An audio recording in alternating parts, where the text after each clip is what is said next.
নিরস্ত্র ঘুমন্ত মুসলিম জনতার উপরে হামলা করেছে, আমরা তার তীব্র নিন্দা প্রতিবাদ জানাচ্ছি। জাতিসংঘকে হুঁশিয়ারি দিয়ে বলতে চাই, হে জাতিসংঘ, সর্বদলীয় জাতিসংঘ হয়ে থেকো, তাহলে অতি দ্রুত ইসরায়েলের সেই নেতানিয়াহুকে তলব করে এর কঠোর জবাব দিতে লাভ করো। অতি দ্রুত জাতিসংঘকে আমরা জাতিসংঘ হিসেবে ভেঙে চুরমার করে দিব। সাথে বলতে চাই, হুদাইবিয়া সন্ধি ভঙ্গের কারণে মক্কা বিজয় হয়েছিল এবং ইসরায়েল পর শান্তি চুক্তি ভঙ্গের মাধ্যমে আমরা ইসরায়েলকে বিজয় করে ছাড়বো। মসজিদুল আল-আকসা থেকে আমরা মুক্ত করে ছাড়বো ইনশাআল্লাহ। সকলকে ধন্যবাদ জানাই। আসসালামু আলাইকুম ওয়া রাহমাতুল্লাহ।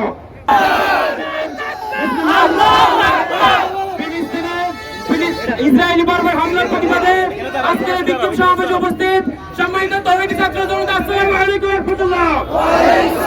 সংগ্রামে উপস্থিতি আমরা লক্ষ্য করেছি, মুসলমানরা যখন সিয়াম কিয়ামে ব্যস্ত, সেই ঠিক সেই মুহূর্তে সন্ত্রাসী ইহুদিরা মুসলমানদের উপরে হামলা করেছে, ফিলিস্তিনবাসীর উপরে বোমা হামলা করে শত শত ভাই বোনদের হত্যা করেছে। তীব্র নিন্দা এবং প্রতিবাদ জানায়, হামলা বন্ধ করতে হবে। জাতিসংঘ সহকারে ওআইসি বিশ্ব বিভাগকে প্রশ্ন রাখতে চাই, আজকে কোথায় তোমার দেশে মানবতার কথা? তোমাদের মানবতার কথা কোথায়? বিশ্বের বুক থেকে ইসরায়েলকে মুছে দিতে হবে। বিশ্ব মুসলমানদেরকে আমরা আহ্বান জানাবো, মুসলমানদের নিয়ে ঐক্যকরণ করে ফিলিস্তিনের মুসলমানদের পক্ষে হয়ে ইসরায়েলের বিরুদ্ধে দুর্বল আন্দোলন করে তুলতে হবে।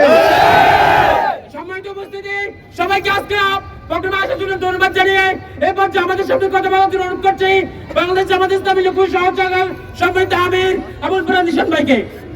আমাদের দ্বিতীয় ডেভেলপ ফিলিস্তিনের উপরে আমাদের নারী পুরুষ শিশুদের উপরে বর্বরচিত ইসরায়েলের হামলার প্রতিবাদে আয়োজিত আজকের বিক্ষোভ মিছিল সমাবেশে সম্মানিত তৌহিদি জনতা, সংগ্রামী উপস্থিতি, আসসালামু আলাইকুম ওয়া রাহমাতুল্লাহ। আমরা স্পষ্ট কিছু কথা বলতে চাই। বর্তমান অন্তর্বর্তী সরকারের প্রধান উপদেষ্টাকে আমরা বলতে চাই, শুধু দুঃখ প্রকাশ নিন্দা প্রকাশ দিয়ে ইসরায়েলের বিরুদ্ধে কথা বললে হবে না, হুঁশিয়ার উচ্চারণ করো। বিশ্বের প্রত্যেকটা মুসলিম রাষ্ট্রের রাষ্ট্রনেতাদেরকে বলতে চাই, ইসরায়েলের বিরুদ্ধে হুঁশিয়ার উচ্চারণ করে তাদেরকে জানিয়ে দেন। আন্তর্জাতিকভাবে মুসলিম রাষ্ট্রগুলোর সেনাবাহিনী গঠন করুন, ইসরায়েলের বিরুদ্ধে যুদ্ধ ঘোষণা করুন। নামে বেনামে ইসরায়েলের যে পণ্য আছে তা বর্জন করো। আমাদের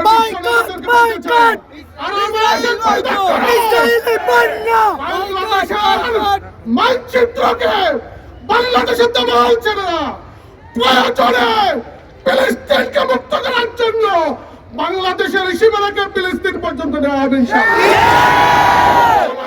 নির্যাতিত হবে, ঐক্যবদ্ধভাবে গোটা বিশ্বে আমরা লড়ে যাবো। ইসরায়েলকে ছাড় দেওয়া হবে না।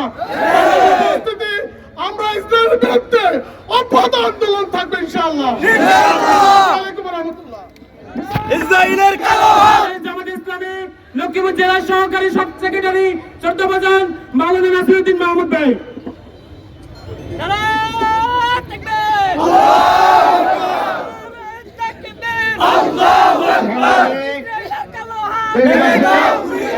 সংগ্রামী তৌহিদি জনতা, সংগ্রামী লক্ষ্মীপুরবাসী,